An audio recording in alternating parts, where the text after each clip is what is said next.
students will be listed in the directory as of next week. Like we got audio film gear this year. Like all these like big 8-channel portable recorders and boom mics. Excuse me. 2-minute warning. Okay. Well, yeah. If you ever want to bring me on in, let me, reach on out, let me know. Okay. Hop on in, just even take a look and see what's going on. Yeah, no, we would, I would definitely reach out. How's that going over there? Good. We're done now. We've got it all out. Thank you for coming. Yeah, because it's definitely like changing now that we're really plugged in with Washington Filmworks now. And they really are loving that we have the audio program here in our community because they really want to film out here more. So I got another meeting with them this week. And yeah, like it's just been, their support has been so great for our program. So it really opened the eyes of the college. There's things I was saying even first year. I was like, it's coming before I even knew or had any connection to Washington Film Work. I was like, how can it not? Well, because there's a lot of people in the background. Yes. There's so much talent in this town that people Yes. are aware of. Yeah. And I think, Yeah. the work you've been doing, what's happening with the podcast. Anyway, I'm glad you do it. Yeah. It's just like, You have a crowd. Yes. We do. Nice to meet you. I'm Betty, the campaign manager. Hi, Betty. Glad to meet you. I've heard so much about you. Don't believe everything you hear. Are we going to be able to recruit you to come up to the launch party and spend more? Maybe. Glad we have the Depends. I need more detail about what that's we'll about. give you some leads to recruit more trainers that will have this. I don't know where they'd put them. I guess they'd put them in between. Because we have to cover so much Oh, yeah. territory. And that's going to be scheduled for probably Yeah, you gotta let me know what it I'll entails. contact you. Okay. And it's basically the same thing, MC. Oh, okay. So yeah, you Okay. would be an MC and you would be announcing the speakers and announcing David and. Oh, okay. Yeah, let me know. Okay, sounds Thank good. you. But yeah, I will reach out. We'll have coffee or something. Because again, it's one of those things. Like I said, it's cool to watch how the focus shifted this year. Like the students are still learning the same stuff we did first year, but it's like from the perspective of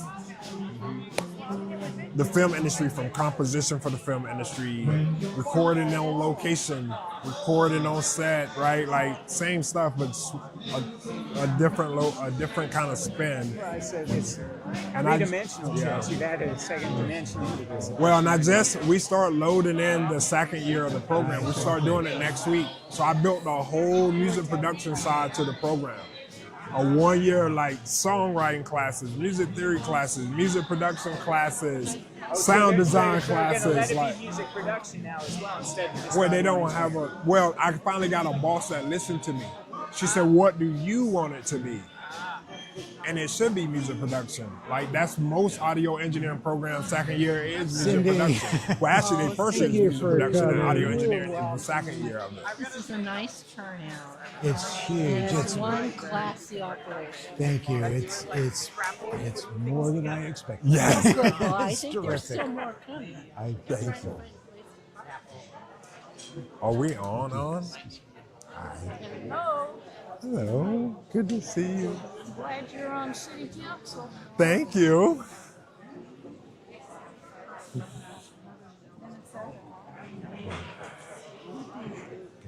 I've done that. Hi, Amy. Hello. Hello. Are we? Hi. Patricia, are we on? We are just You're panning it the tonight audience. too. Yeah. So I'm gonna get ready to grab the mic now. Rodney, this is man of content again. Again. Again. Okay. Rodney's getting into position. We're ready.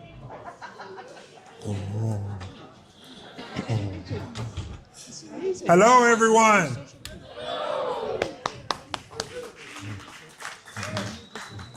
I want to thank you all for coming out tonight. This is about to be a really, really wonderful, wonderful event. But before we start, can we give a hand to our musicians, Gary Gimberlin and Phil Lynch, please?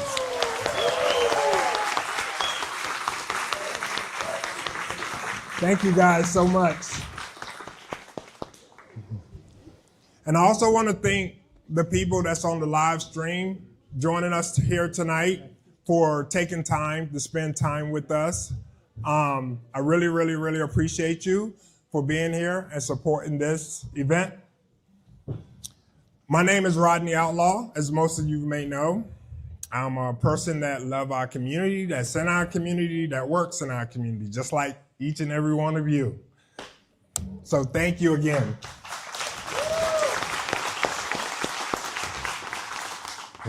Can we also thank Karen and Jim of Cavu Winery for hosting us tonight?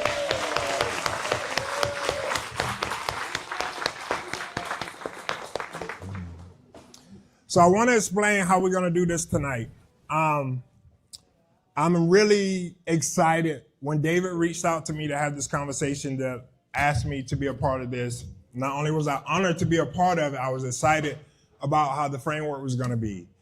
So if you didn't notice, most of you, when you came in, there was cards at the front that you can write your question on, and there was a basket that they can be put in.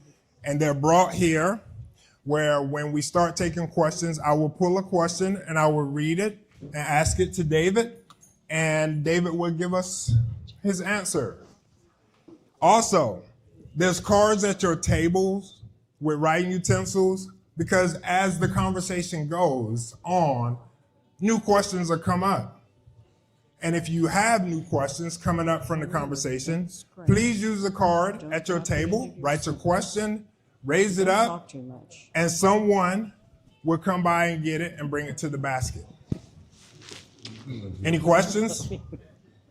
Okay, great. Now, I would like to introduce David, and this is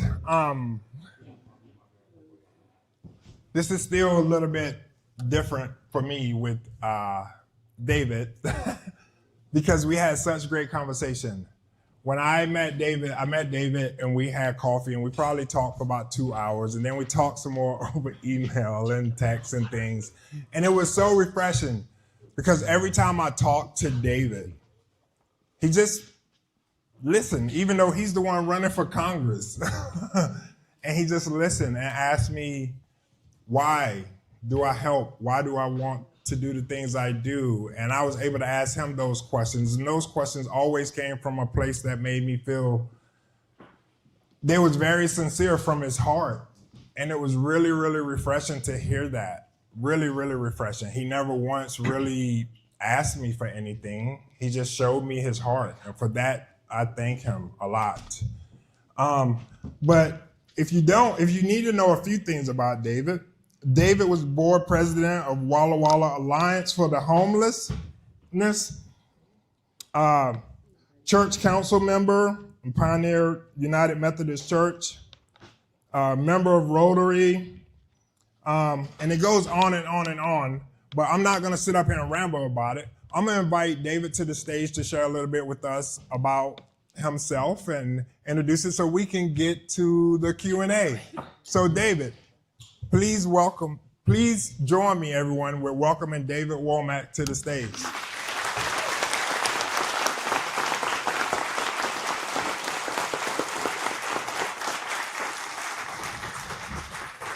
All right, thank you, Rodney. Thank you, Appreciate it David. so much, my friend. So, hey, wow, look at this room. It's full, it's crammed. Thank you so much for coming out here tonight. Really appreciate this. This is one of the things I love about Walla Walla is we turn out for things that are important and fun and happen in wineries, right? So, yeah. So before we get started with the business tonight, want to build a little bit of community here. Make sure you know some folks. I know a lot of you know other people in the room, but there's probably somebody you don't know. So, Hey, David, 1 second. Sorry. yes. Can you hear okay? I'm hearing you here, so it's a little difficult. Okay, sorry. Can everybody hear okay? Okay, I'm getting a lot of thumbs up and nods and responses of affirmation. So think for just a moment of some American leader in the last 250 years it's coming up on that big anniversary here, that you really, really admire? So just some American leader. Okay. You got that in your head? Now look around you, find somebody you don't know, and go introduce yourself and tell them who that American leader is. Okay? We're just going to take a few minutes to do that to get to know somebody new. Okay? I like that. That's awesome. Thank you. Build that community. Yes, yes. I met the campaign manager too. She's really awesome. She is. Like, yes.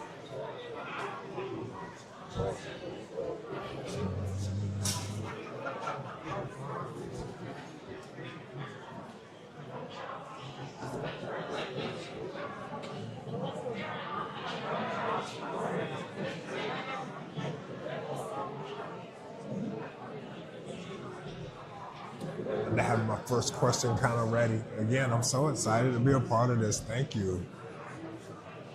It's so amazing. Oh, do this. Are you setting a timer for the 750?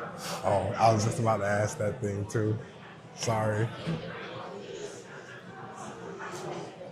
Such a great turnout. Everybody's in here.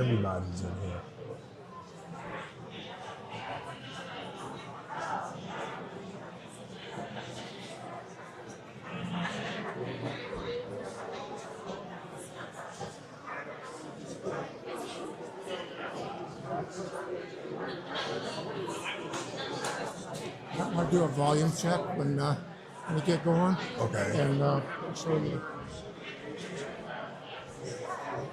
This controls one and this controls the other right here. Oh yeah, we have a pair of these. You know, when I'm not in audio mode though, I've learned by the engineers that raised me, you never touch another man's audio system. Okay, now you know. If you get them too loud, you'll get A feedback. feedback, yeah. Pretty big crowd sucking up all that. Yeah, I noticed that. Yes. Yeah. So maybe just a little bit, and I can play off the mic some so I'm not so hot if it happens to be too hot. I can hear us picking up. Oh yeah, big time. Yes.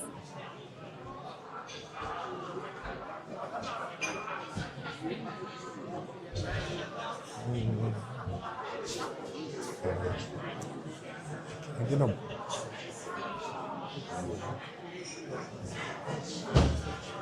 Okay, thank you. If you could start wrapping up your conversations. I noticed the noise level in the room is not dying down, but if you could start wrapping up your conversations, that would be great.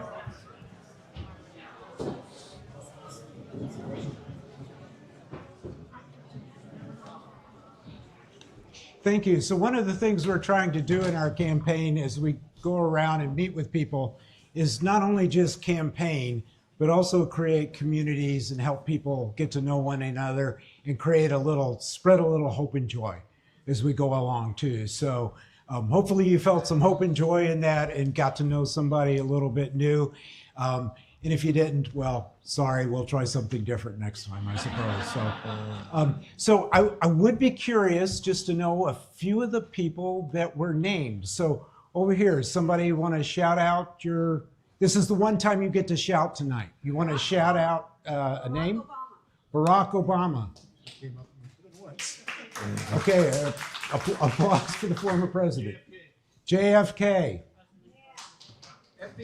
FDR. Barack going 3. I'm sorry? Barack Obama going 3 times. Barack Obama for a third term. Okay. I heard Jimmy Carter back there. Barack Obama and Kamala. Okay. George Washington, Abraham Lincoln. What's happened to Republicans? Yeah, I don't know. But yes, and there was a great string of Republicans. I mean, Teddy Roosevelt too, right? A very progressive Republican, yes. Dwight Eisenhower. Francis Perkins. James Garfield. Okay. Do I hear Millard Fillmore? Okay. All right. Thank you for that, for indulging me a little bit in that. So I want to tell you just a little bit about myself. I know a lot of you know pieces about me, but I'll tell you just a little bit about myself and why I'm running, and then we'll get to the Q&A. So I am a retired Air Force colonel, and I have been a hospital administrator, hospital CEO, and healthcare executive with senior vice president for Kaiser Permanente. My last job in the Air Force was I was the medical group commander at Fairchild Air Force Base. So my wife Julie and I, we lived there, we lived on the base. We know the military and the veteran community, have a good feel for Spokane as well. I've run 2 rural hospitals after the Air Force, one in central Illinois and the other one in Colfax. I was the CEO over there. So know a little bit about the Palouse in that area as well. And then when Julie and I finally got to decide where we were going to live, we thought, you know what, Eastern Washington was pretty nice. And she had been to Walla Walla to visit some folks, and I had not, but she put it on the short list, and we came up here and we decided, okay, Walla Walla is where we want to be. So that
freely, without any mental reservation or purpose of evasion, and that I will well and faithfully discharge the duties of the office of which I am about to enter.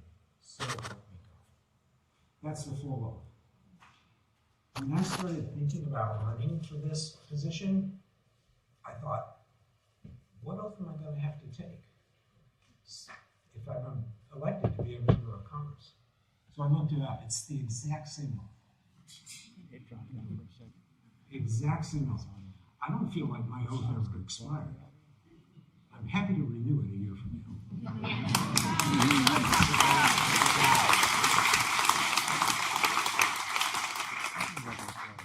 But I started thinking about our current members of Congress, and if they've lived up to that oath.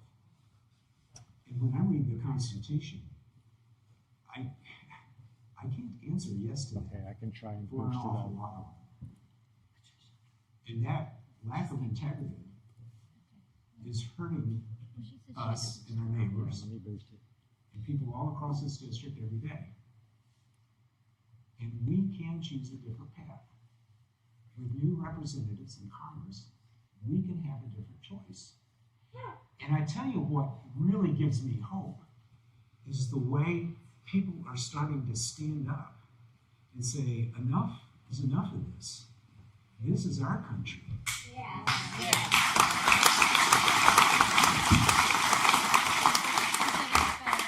The Constitution starts with, we the people, not we the ultra-rich, not we who get elected to office, really.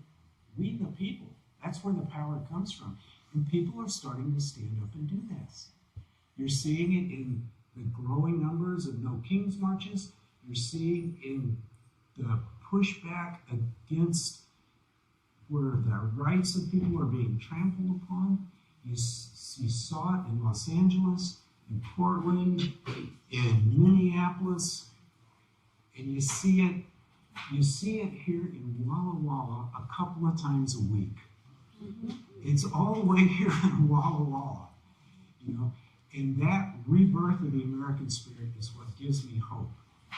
And if we can get enough reasonable representatives into the House in the midterms here, we can slow down the chaos and we can stop some of it. And then if we maintain the momentum in 28, and then there's the Senate and the presidency, then we can do big stuff.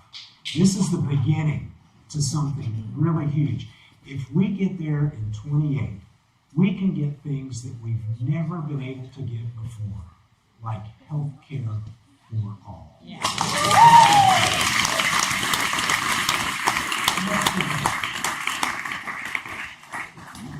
And we can put in new laws, and we can strengthen the oversight that Congress has of the administration. You know, the founding fathers were always afraid of an executive who got too powerful. Yes. The legislative branch was supposed to be the most powerful portion of the government to watch over the executive. That was the founding fathers' intent. It's completely flipped now. It's completely flipped, where the legislative branch, the Congress, is subservient and just nods whatever the president wants to do. And we need to rebalance that. It's really going back to fundamentals. And it needs to be strengthened, because what all of this has shown us is where the weaknesses are. So much of our system depended upon norms, and they've just been completely shattered. So we need to go back and we need to plug those holes. And we can do that in 28, but we can set the stage for it in 26, and we can slow down the destruction that's going on. So that's...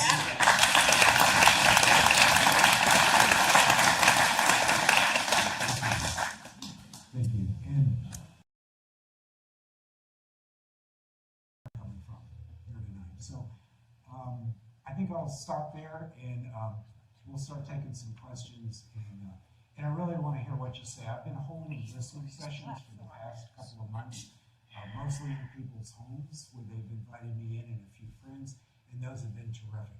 And this is our first attempt at doing sort of a listening session on a much larger scale. And I'm just so delighted you're all here to do this. If we had done this in individual homes, each table would have been an individual listening session, which are great. I love them. And if you're interested in hosting one, please sign up at the table on the way out, because I'm going to keep doing those in homes as well as larger events like this. So, Rodney, how about that first question? Well, first, before we get to the first question, David, let me congratulate you and say thank you for stepping up to the call. I really appreciate it.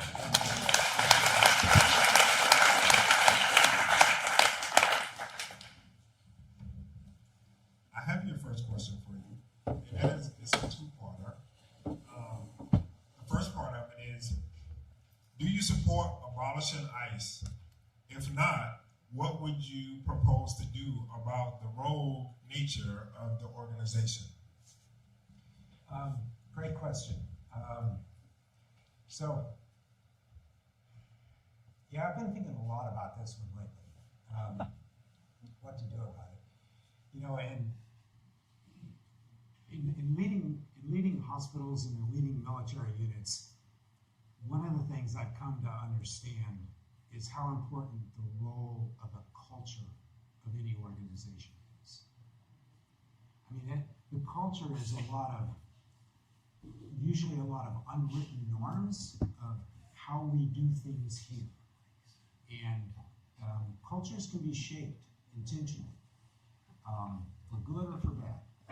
And Originally I was thinking, maybe ICE could be reformed. And I'm starting to think, it's too late. The culture's just rotten to the core. It's just rotten. I was thinking about the tactics. Is that good? Okay. I look like little bugs on the stage.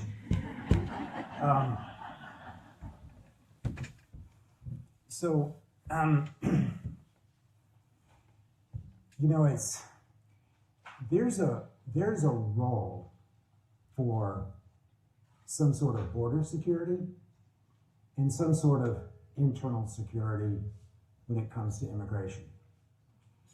And the tactics that ICE uses are so ridiculous and unlawful and over the board, and they're not standard police tactics at all.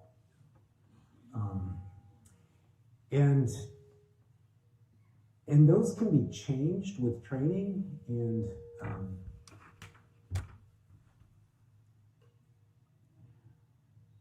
but as I dug into this question a little bit more, thinking about it, what I learned was that the Department of Homeland Security was formed after the 9/11 attacks, and it was formed pretty quickly. And since it has come into being, the Border Patrol agents and the ICE agents per capita have been arrested and convicted of more crimes than undocumented immigrants per capita. Wow. And what are those crimes mostly? Domestic abuse, rape. Those two are at the top of the list. Our federal agents have been convicted per capita of more crimes than undocumented immigrants. The culture is rotten to the core. Yes, the mission needs to be done, but it needs to be done humanely, safely, and within the law.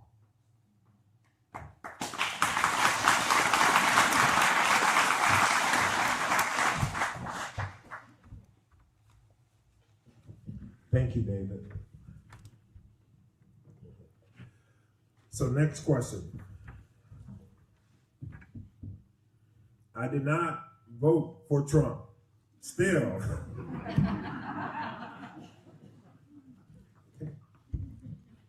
Still, I believe he has accomplished positive change. Do you think he has made any positive changes? If so, what?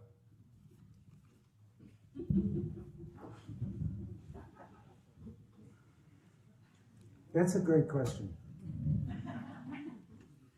You know what? And I'm going to go home and research that.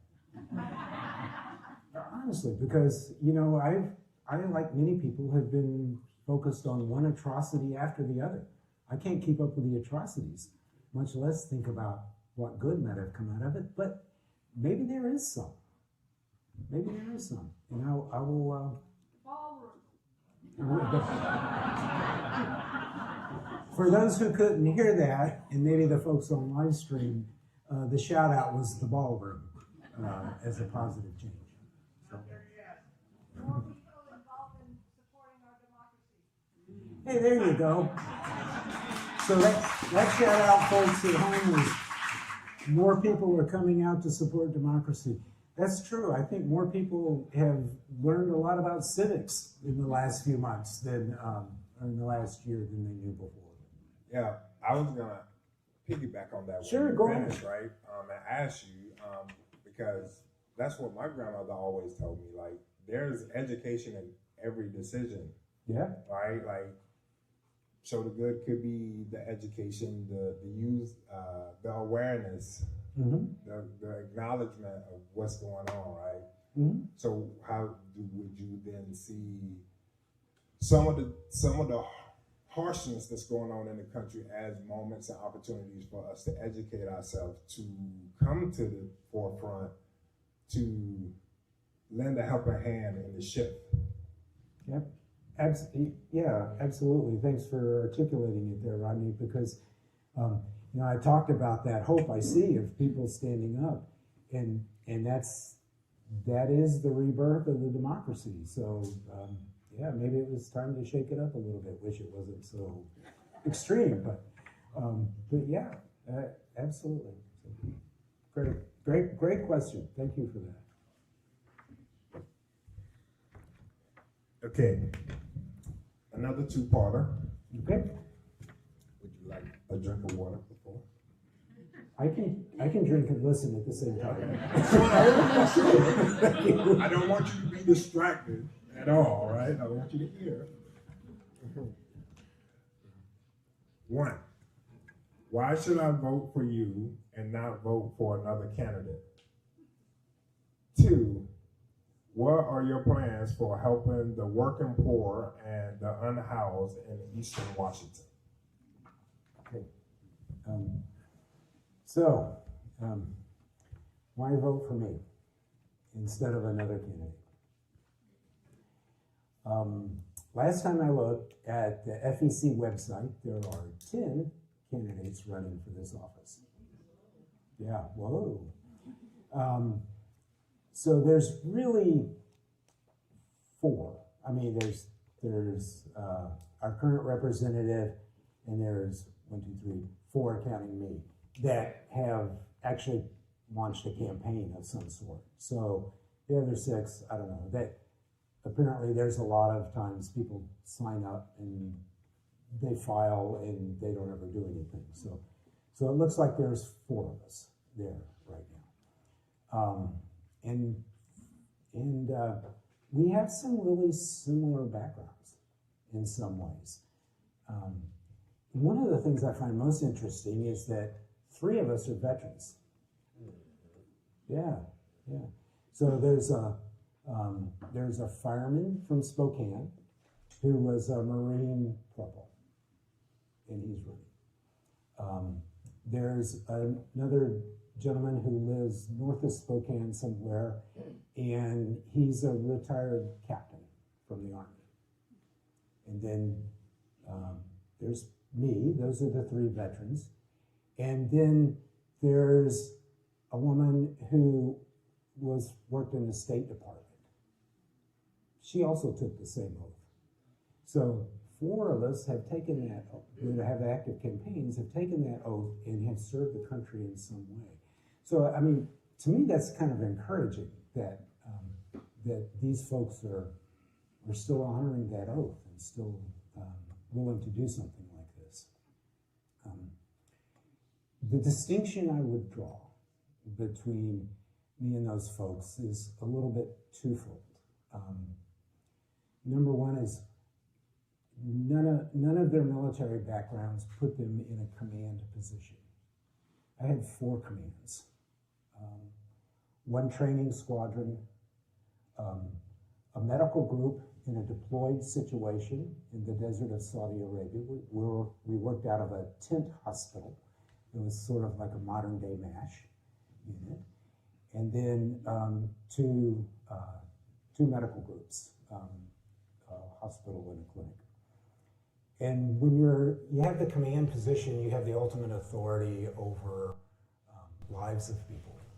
And when it's a medical unit, it's not just the troops you have under your command, but it's also all the people you serve.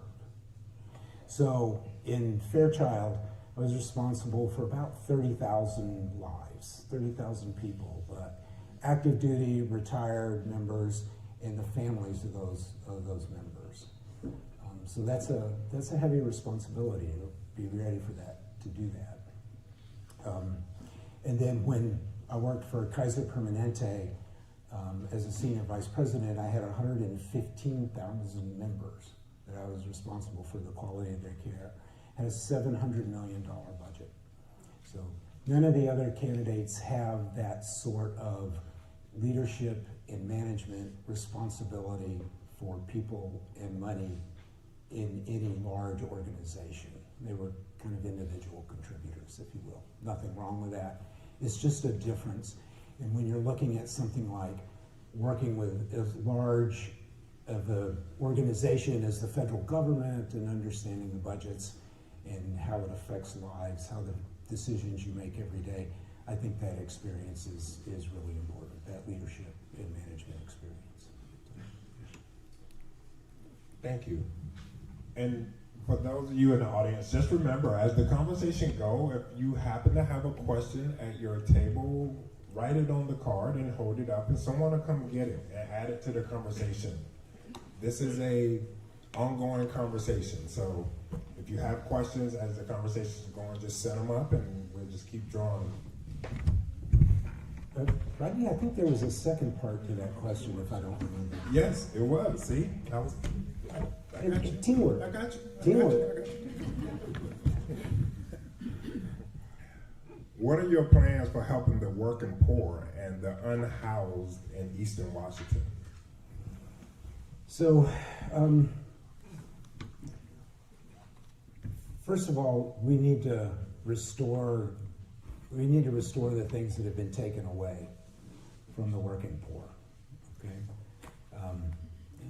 not sure I like that phrase, the working poor, but we need to restore some of the supports we had for them. We need to restore Medicaid back to where it was. And yes, thank you. We need to restore the SNAP benefits as well.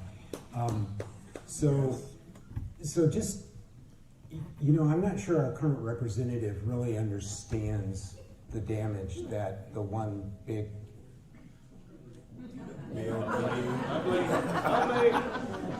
blank bill did. Any ideas how many people in Eastern Washington rely on Medicaid? About a third. Yes. Yeah, wow. Yeah, we're a privileged group in this audience tonight, but it's a third rely on Medicaid. Children, it's half rely on Medicaid. So when you put in more bureaucratic hurdles, and that's really what it's done. I mean, this administration and our congressperson likes to talk about efficiency, but they put in bureaucratic hurdles. People struggle with those, especially some people on the lower end of the economic spectrum. They're just trying to survive. They're not, they may not be top of mind like, oh, it's time for me to recertify. So a lot of people are gonna drop off there. So the estimates are from the Washington State Healthcare Authority that 25,000 people in Eastern Washington will drop off the rolls of Medicaid. 25,000, okay. And the same with SNAP. Any idea? 1 in 6. 1 in 6 gets SNAP benefits in Eastern Washington. That's about 128,000 people. So when you reduce that down, that's how bad you're affecting it. So that's the very first step, is to restore some of those things. And then beyond that, we need to look at programs that will bring more jobs and more opportunity into here. We need to look at value-added ag. We need to take some of the advantages that we have and turn those into opportunities. We have a port commissioner here tonight, and they do great work. And I think there could be more coordination amongst all the agencies, federal agencies included, and I see the head nodding there, to actually put plans together in all these locations. And I was once in a community where I was the chairman of an economic development corporation. And that was a terrific model. That brought together private businesses and all the municipalities within that county were members of it. And we actually referred to those people as investors because they were investing in this corporation that was bringing jobs into the area. and we put people on the road. There's actually seminars and trade shows that cities and counties go to recruit businesses to their area. And we spent a lot of time defining about what all the strengths of our county was. And we packaged those up and we put those people on the road. And the last year that I was chairman there, we brought 4,000 new jobs into the county. So it was really successful. And that's the idea of when all those entities, private and public, work together. So maybe we could encourage something like that. So, was there a second part to that question? That was most of the second part. I think the piece too that was missing is the unhoused. The unhoused. The unhoused. So we have a great model right here in Walla Walla, and it's the Homeless Alliance right here. Before we moved here, my wife and I moved here, we were reading about that in the Union Bulletin. I'm going, wow, this is cool. And that's another actually public-private partnership. The city supports the Alliance incredibly well. At the same time, the Alliance is a not-for-profit organization that operates it. And what the city has provided is the land that it sits on and a couple of the buildings and an awful lot of help with writing grants, because the city becomes aware of government grants and they call up the Alliance and they say, could this apply? And they get together and they write the grant, and that is funded largely by grants and some by the city off of your document fees, and then a lot of contributions from the community for the not-for-profit. It's a wonderful example, and we can encourage a lot more of that working together. Thank you, David.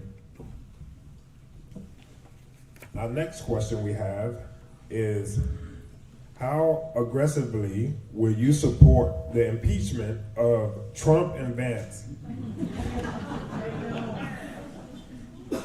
Are we stopping there, the Trump and Vance? Yeah,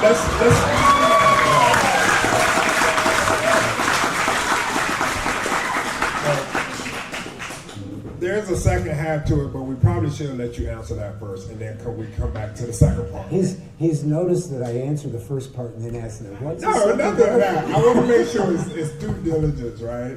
Okay. Okay. So, well, the impeachment process calls for there to be an investigation. So, we'll follow the process. We'll follow the law there.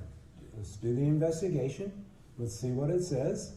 And I know there certainly appears to me to be plenty of enough evidence to start an investigation. And then I fully imagine that I would cast my vote in the affirmative. But I will keep an open mind and look at what the investigation says. Thank you for that.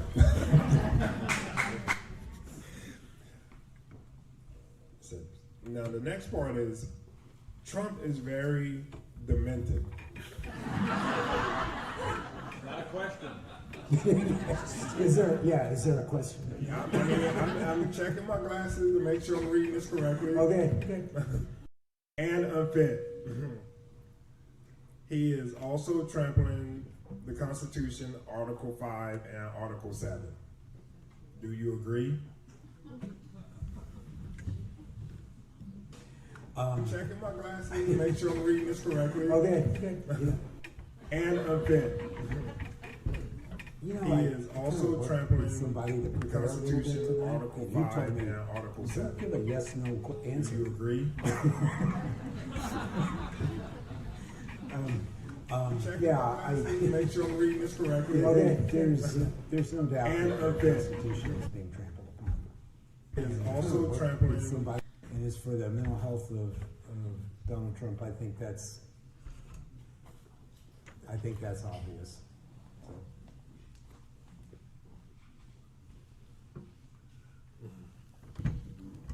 Thank you. You got a tough job trying to read the writing, don't you? Yeah, I'm trying.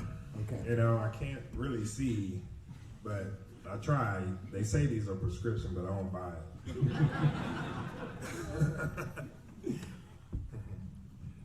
I'm very concerned about U.S. Supreme Court. Sonia Sotomayor is one of the best in that group of attorneys there.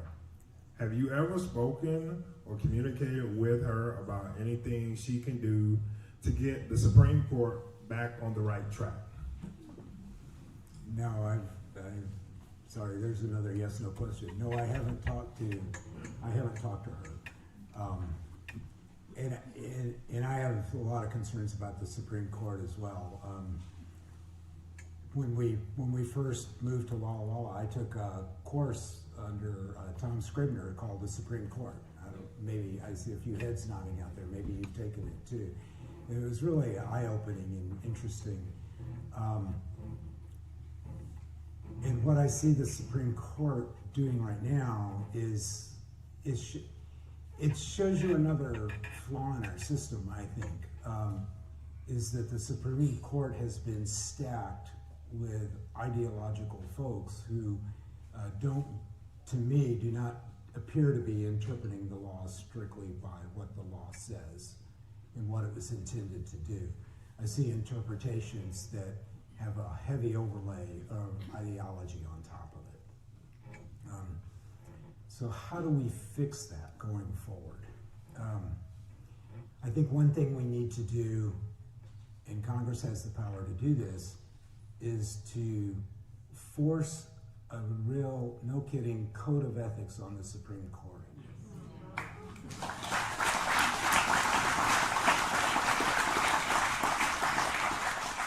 They didn't have one at all until a couple of years ago when there was so much uproar over some of the apparent money and gifts changing hands, and then they wrote one for themselves that has no teeth in it. It has no investigation in it, it has no penalties in it, nothing like that. But Congress can pass a law that says the Supreme Court, they can do it a couple of different ways, but one would be to make the Supreme Court come up with their own that has these elements in it. Or they could just say, here's your elements, here's how it's going to work. But it takes the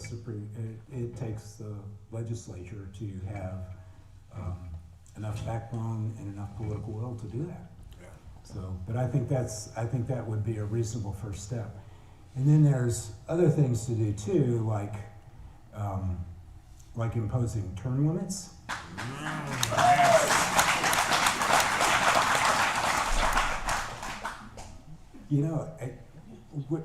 I would have really liked to have had a job that I could have for life,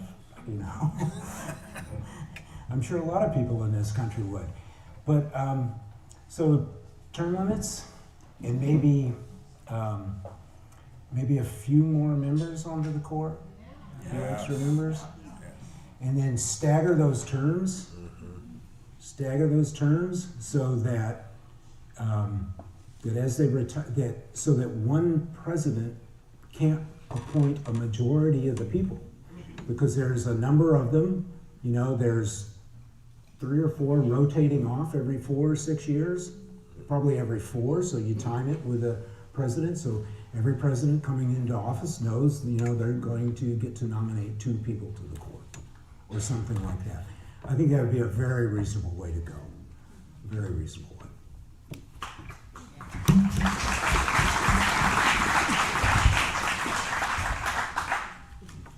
Thank you, David.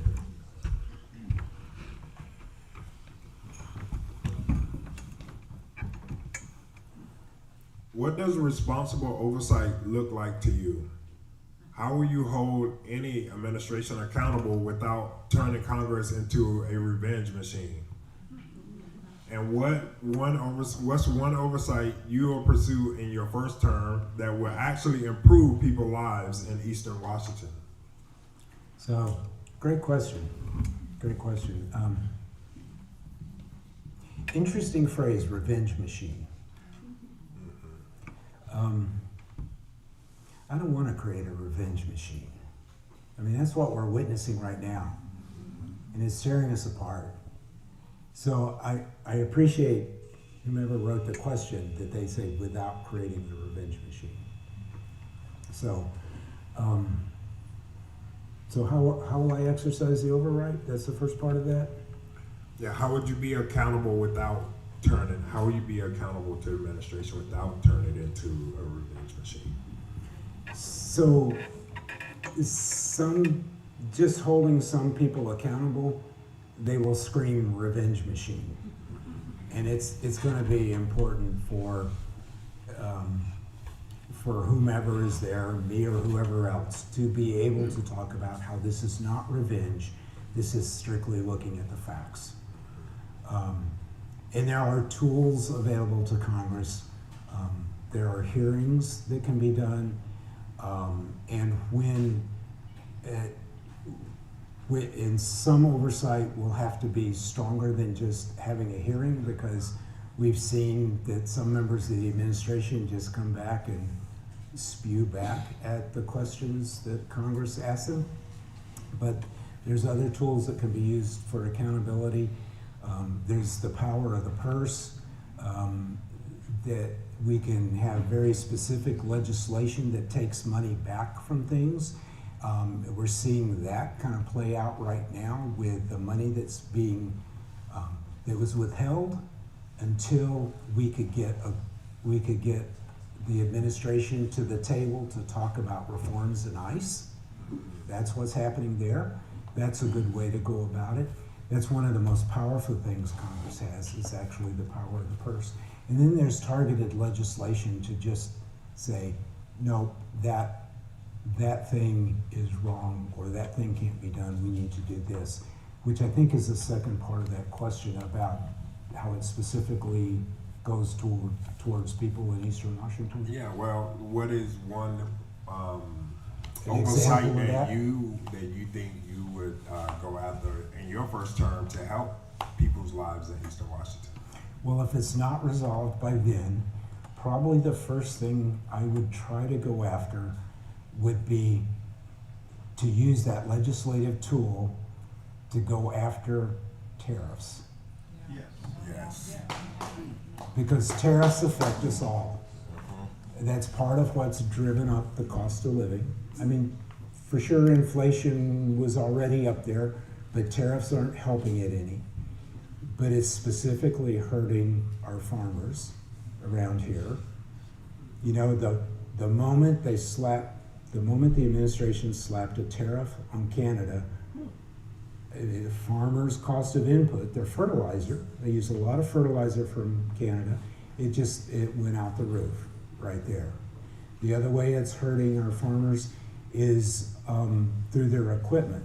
You know, the equipment that they use is largely manufactured overseas, and that's got tariffs coming on it, and parts. You know, we've talked for years about right to repair, but you still have to have the parts if you're going to repair it yourself, and that all has the tariffs on top of it. So the tariffs by the Constitution belong to the legislative branch, and this administration has used emergency powers, has invoked emergency powers to put in tariffs, and Congress has ceded its authority over tariffs little by little over the years too, and Congress needs to take that back. So that would be probably the most immediate and impactful thing that we could go after, and that takes building a coalition of other representatives who want to go after it as well. And I think that's where I might have an advantage, having been a manager and a leader who has to work with a lot of different groups of people and a lot of different competing agendas to get on the same sheet of music so you can march forward. Thank you.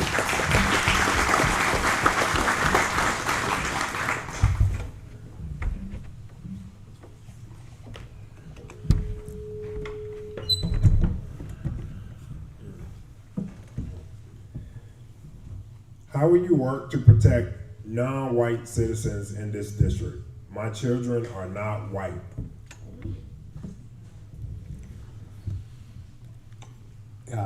Well, the first thing that comes to mind is back to the ICE question we had earlier. I know there's a lot of fear in our community. There's an article in the UB today about one confirmed ICE sighting in the community and multiple potential ones that have happened. I have a neighbor whose great-granddaughter, 7-year-old great-granddaughter, came home from school a few days ago in tears because she was afraid that her friends were going to be abducted. So if we can get rid of fear alone, fear of our own federal government, that would be a big step forward to help protect them as well. And then beyond that, I look at the folks in this room and I feel like it's kind of all up to us to have that community, to have one another's back. And I feel like in Walla Walla we have that to a large degree. But from the federal level, it's getting rid of that basic fear.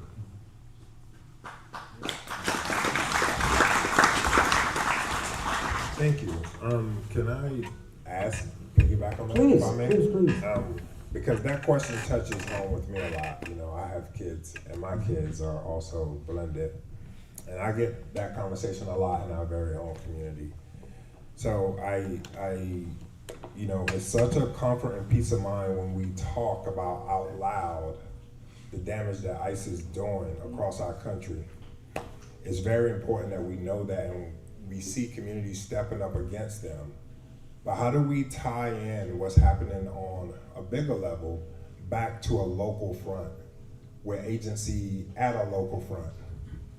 How do you think we tie that back together with that fight and that effort, as opposed to local community waiting for bigger agency to create framework to then pass down? So, not sure I understand your question exactly.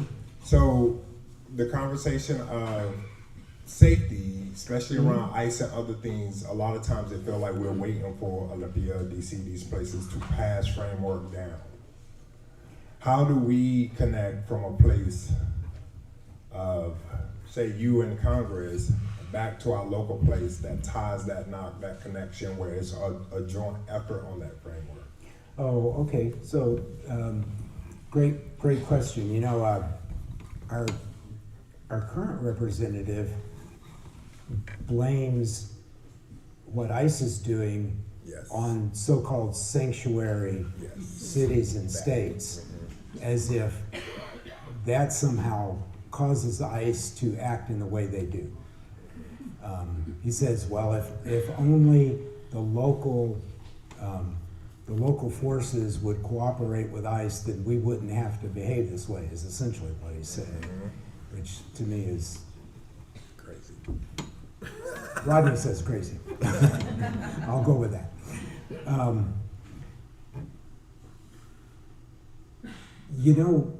The reason there are sanctuary states, that term, sanctuary states and sanctuary communities, is because they don't trust the federal government. Our current representative also says, all the power should be at the state, and then he starts blaming Olympia for things. But he says all the power should be at the state. The federal government shouldn't have a whole lot to do with things like this. But then he turns around and says, that the federal agents have superiority and have immunity and those sorts of things. But they can work together. If we trusted the federal agents, that they would stay within the Constitution, if they were trained as well as our Walla Walla Police Department,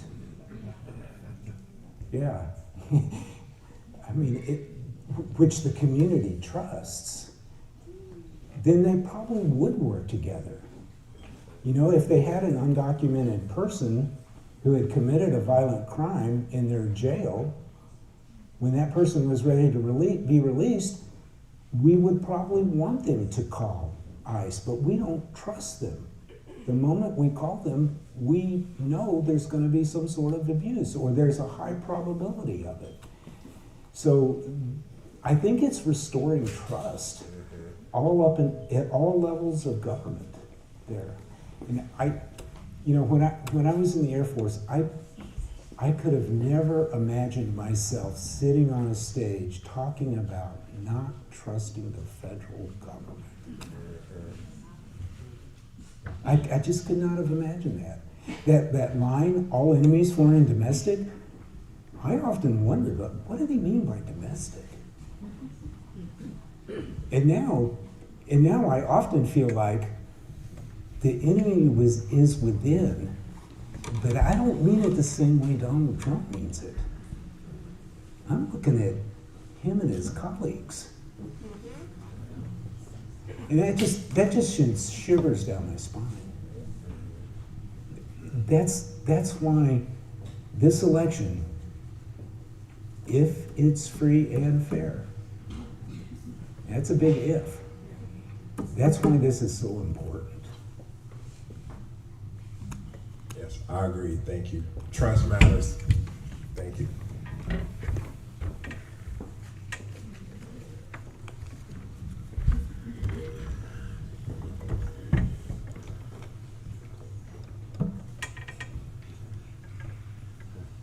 This is a great question. It feeds right into what you just ended the answer of the last question with. Okay, I'll try to keep going. How do we stop the federal government from interfering in the 2026 election? Oh, come on, Rodney, you planted that one. Maybe just a little bit. Oh. Well,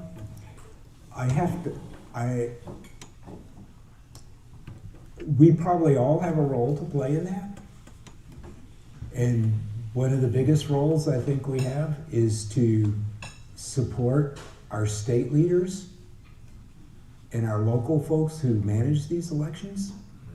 That's one of the things that's made our election system so strong and impervious to outside influences, especially from other countries, is that it is so decentralized is to they can't support very well leaders, and that is a real strength. And our local folks who manage puts that responsibility for elections very close to us, the people, and that's a pretty cool thing. That's a pretty cool thing, and it's a little bit of a side note, but I have to bring it up. Is our current representative wants to nationalize elections. Yeah, I know that's not a phrase he uses. He doesn't use the word nationalize like Donald Trump does or has begun just this week. But he has said that he wants a national election law that standardizes elections across the country, does away with mail-in voting. You have to stand in line. Everybody votes on one day. That's terrific, unless you're a military member who's stationed 6 states away or around the world. I guess we're going to call all the Navy ships into port and put them all on airplanes so they can go home and vote on the same day. It's crazy.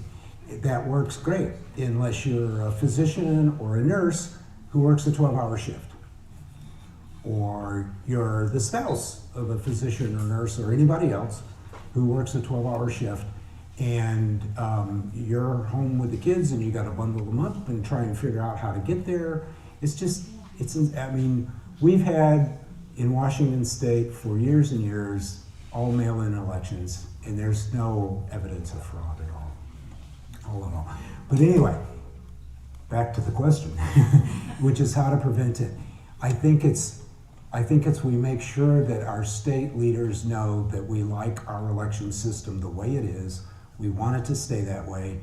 And as we get closer and closer to the elections, if we start to see the evidence of abuses, that we take to the streets, and we just do not stand for it.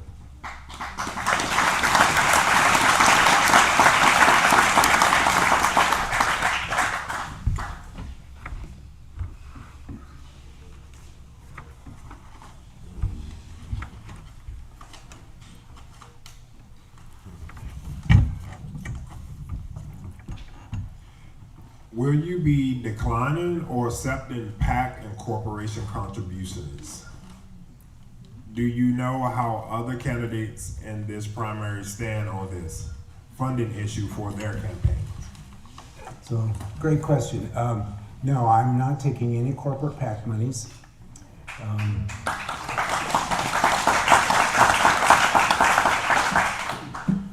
And if I'm offered any PAC monies from other PACs, it completely depends on what their stances are. Do they align with my values or don't they? And that makes me completely dependent upon individual contributions like all of you. So I'll wait till the end to talk about donations, but that's a little preview, okay? I do want to expand just a little bit on that though and talk about the danger of dark money in our political system. So with individual contributions, I'm sure you may not know, I didn't until I started this, about some of the campaign financing laws. And as an individual, you're limited to giving $3,500 to a candidate for the primary, and then if you choose, $3,500 to the same candidate for the general election. That's it. That's all you can give. So stack that up against PACs that pour in millions of money, millions of dollars. The other thing is I have to collect information from each of you, your name, your address, your employer, if you're employed, and turn that in. And that's all public record. Okay, so you can look up and you can see where the donations came from. And I have to keep track also of, do you exceed that $3,500 or that $7,000, and I have to give you a refund if you do. But the dark money, you don't know where that comes from. That goes into a PAC. One person can give as much money as they can possibly scrape together and put in there, and then that PAC can do whatever it wants with it, and nobody knows. Nobody knows. And that's wrong. And that goes back to the Supreme Court decisions around Citizens United, and we can change that if we choose to. We can get rid of that dark money. And that has so corrupted our politics. You know, one of the most amusing things to me is that the Supreme Court said, money is free speech. Donating money. You know, I just can't. You know, it doesn't talk to me. You know, free speech. Anyway, so was there a second part to that one? No, that was it. Okay. That was it. Yes. No. Okay. I think you answered that one well. Great. Thank you. Thank you.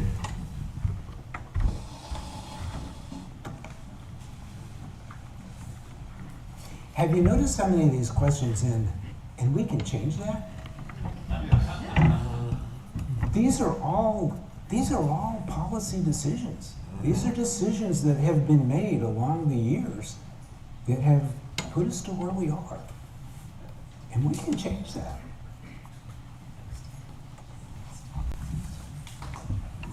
I agree. We can change it. And I think, you know, again, just my opinion, one day at a time and waking up and just wanting to have the mindset and heart and the will to join in the effort to change it. Yeah, and getting enough of us Yes. move in that direction. Yes, I agree with you on that.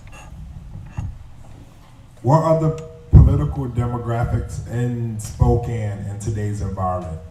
Do you feel Eastern Washington may be more Democratic leaning? Well, you know, I'm not aware of current polls. We've looked at a lot of data from past elections, and what we see is that, you know, this entire district has been voting roughly 60-40 ever since Tom Foley.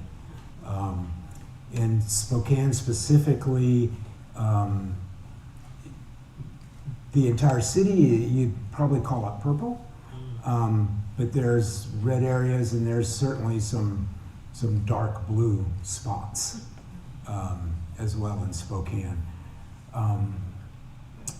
And what that, as far as, is it changing more democratic? I don't know as I would say that, but what I do hear and feel is that there's a lot of independents that are very unhappy with the way things are going. A lot of independents who would change their vote today if they could from before. So I gotta imagine that they're gonna change the way they vote come November. And I think there's a lot of unhappy Republicans out there as well.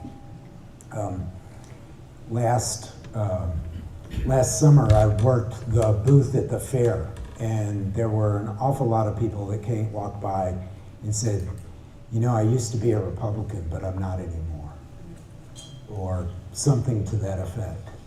I had an individual today at Rotary approach me and said, I've voted Republican all my life and I'm done. You know, it's changing.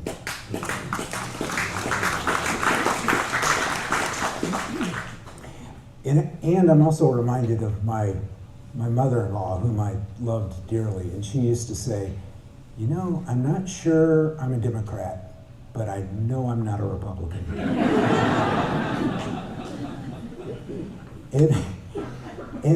And I think there's a lot of people that are probably that way. They're not ready to call themselves a Democrat or even an independent. You know, they're still going to call themselves a Republican. After all their friends are Republicans, you know. But when they mark that ballot, you know, nobody's looking over their shoulder, and they stick it in the mail and send it back. I think there's a tide turning. And I really don't want to make this about Democrat versus Republican either. Yes. I want to make this about the issues.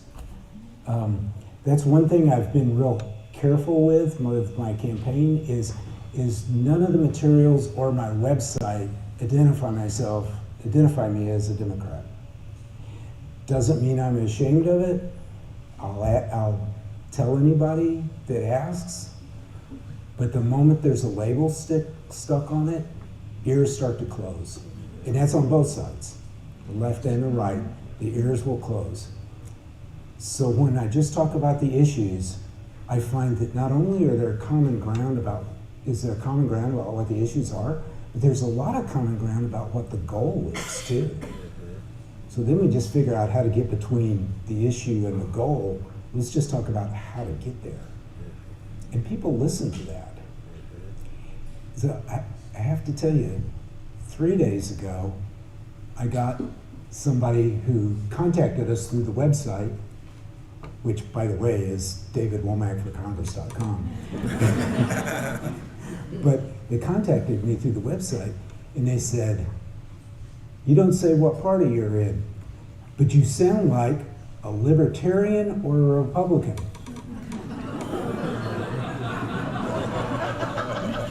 And I thought, wow, okay, I guess mission accomplished with talking about the issues.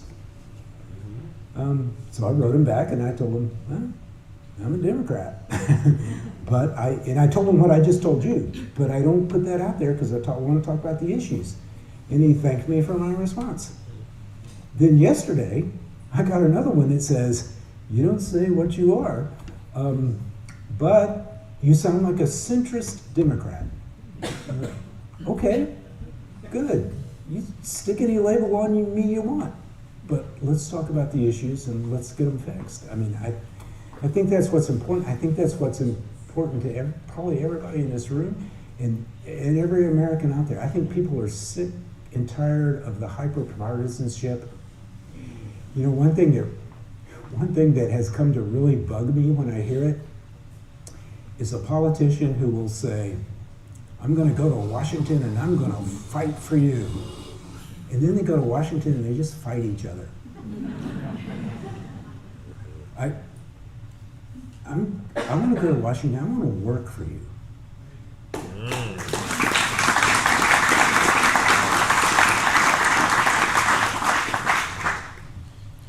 I like that. Yes, please. But I agree Just with me. you. I agree with you, and I know any and everybody that know me knows. You know, my belief when it comes to, we're in a time, whether you want to believe it or not, where we have so many voters that are truly about what is the issue, how we're going to solve it, right? And we hear that over and over and over again, right? And I think you paying attention to that and being open to that is so refreshing. So again, for that, we thank you. You know, we got groups popping up on our college campuses, pushing that same effort. Policy, how can we help? Yeah. Right? That are voting age, right? And the moment you stick a party on them, they shut down on us. Right. So, Whoa. phone call. No, that's not a phone call. That is 750, Rodney. Okay. Well, again, thank you. And so we're going to get one last question in before we go.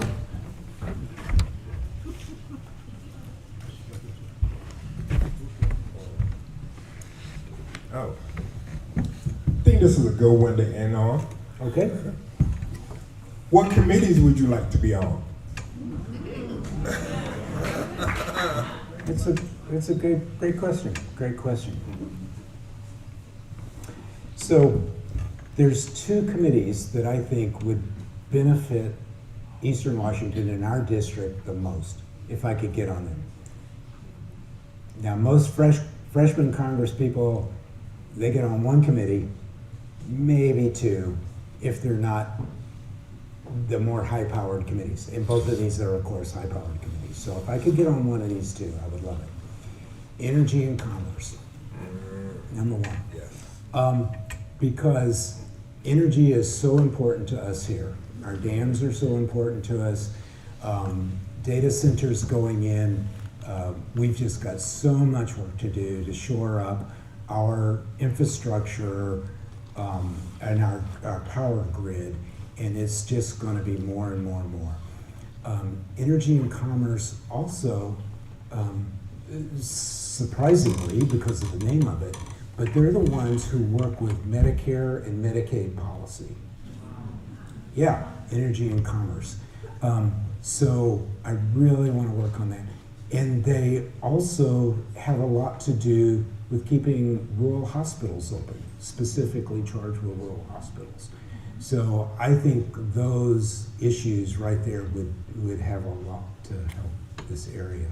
And then the other one is agriculture, because it deals with all the things that our farmers and our agriculture industries do, and can also help a lot with trade, which is, you know, someone once told me that, you know, our farmers don't want aid, they want trade. And I thought that was a good little catchphrase for me to remember. And I would love to be on one of those two. So, yeah, so, great.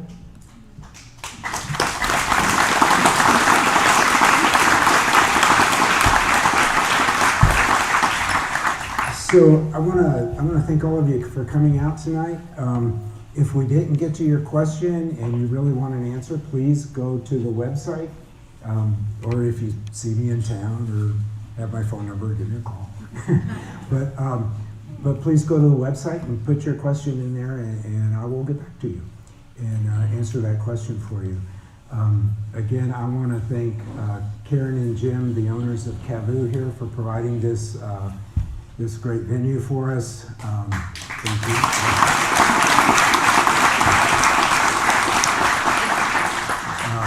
My friend Rodney Outlaw for moderating.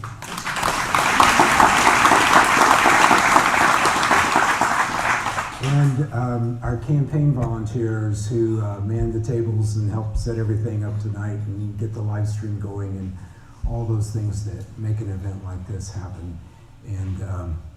And Mostly I want to thank my wife, Julie. Is she in here?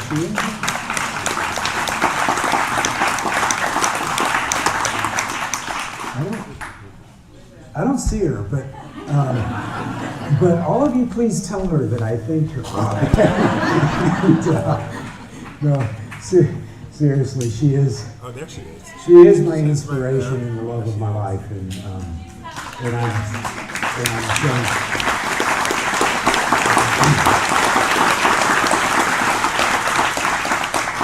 And I would not be doing this without her support. And the question she asked me a couple of months back one morning when she said, "So are you ready to run?" So anyway, thank you, honey. So thanks to all that, folks. And before I leave, I do want to ask for your help, because we're not going to be able to do this alone. Just a few of us volunteers and myself. So if you would like to volunteer to help us, please stop at the table on the way out and talk to the folks there, or go to the website. Again, that's David Womack for Congress, right there. Just put .com on the end of it, and sign up to volunteer. And we're having volunteer orientations, and we're trying to make it as fun as possible, just like tonight. You know, balloons, bands. Let's have a good time while we're doing this, right? And we have lots of jobs that can be done. Yes, there will be door knocking in the future, but there's a lot of other things that can be done.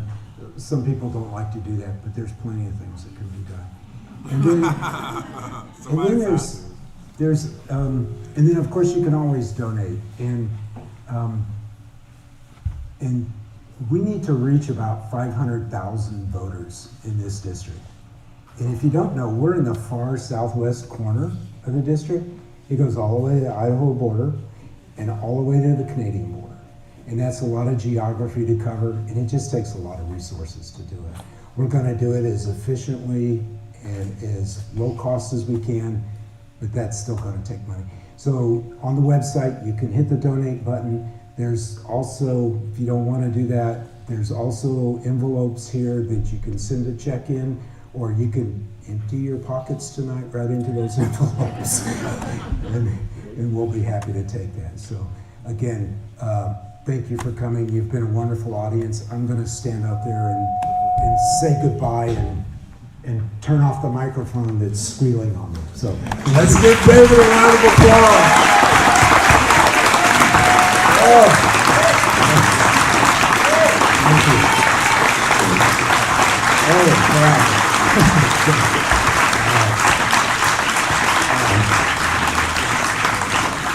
I want to thank all of you again for coming out tonight.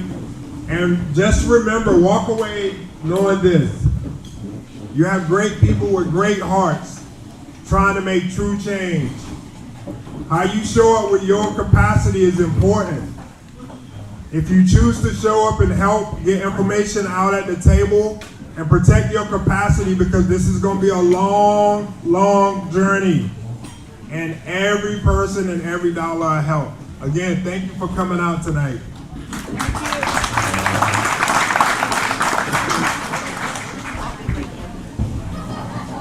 Hey, Robbie, I'm calling you, Larry.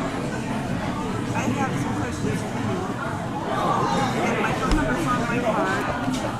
Oh, okay. It's an Airbnb I have out. Oh, okay. And I'm calling